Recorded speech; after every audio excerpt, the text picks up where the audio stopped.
Recently, we've had very good news about the DREAM Act. The DREAM Act relates to individuals who were brought over here as children by their parents from foreign countries and have basically lived their entire lives as U.S. citizens. They've gone to school with all our other American kids. They've gone to nursery school and grammar school. They've graduated high school, gone to college, worked. We all know them as our friends, our neighbors. But they live under a tremendous stigma all these years, this threat of deportation, a constant threat of being returned to a country they don't remember, they don't speak the language, they know nothing about. This is a true and real threat, and it defies logic to me that individuals in our society suffer this way for decades of their life. I've seen it personally. I've seen kids who have been pulled over for driving without a license, and they can't get a license, even though they came to this country when they were 6 months old and have never been back to their homeland. They know nothing about it, and they've lived under this threat of deportation. Well, that is starting to change, we hope.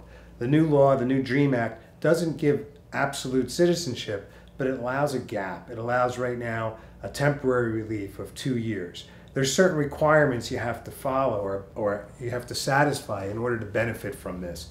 First are the age requirements. An individual must be under the age of 31 as of June 15, 2012. They must have arrived in the United States before the age of 16. And if they're not currently in removal proceedings, they must be at least 15 years old in order to apply. And these are very new laws. There are going to be changes and tweaks, but this is the basic element of the law at this point in time.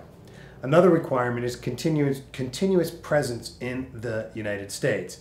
They must have lived in the United States continuously for 5 years as of June 15, 2012, and they must have been present in the United States on June 15, 2012.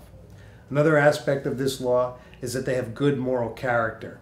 Well, what that really means is that you could not have been convicted of a felony, a significant misdemeanor, or 3 or more minor misdemeanors, okay? They shouldn't pose a threat of national security or public safety. So these are some of the criteria that are currently in place. Another one is education. You must currently be in school or have graduated from high school or have obtained a general education development certificate. Now, I'm actually, as you can see, looking at some notes on this also because this law is new, it's just come down. There are going to be more developments. What my law office is doing now is we're retaining individuals who have those basic qualifications, who meet that criteria, or helping them to establish whether they meet that criteria. And we're going to move forward with them and enable them to benefit from this law, get work and get out from under this horrible threat of deportation. As a law office, I'm happy to help people, but as an individual, I believe this is fair. I believe it's long overdue. There's so many of you out there who have worked so hard. You've done everything right. And again, you can't say threat of deportation enough, even if it's a video, and I've said it 5 times, because you've said it every day of your life. And hopefully this is a road towards ending that threat, certainly on a short-term basis, and hopefully it will continue on a long-term basis. If you have questions or concerns, call me. I'd love to represent you and help you get this situation fixed.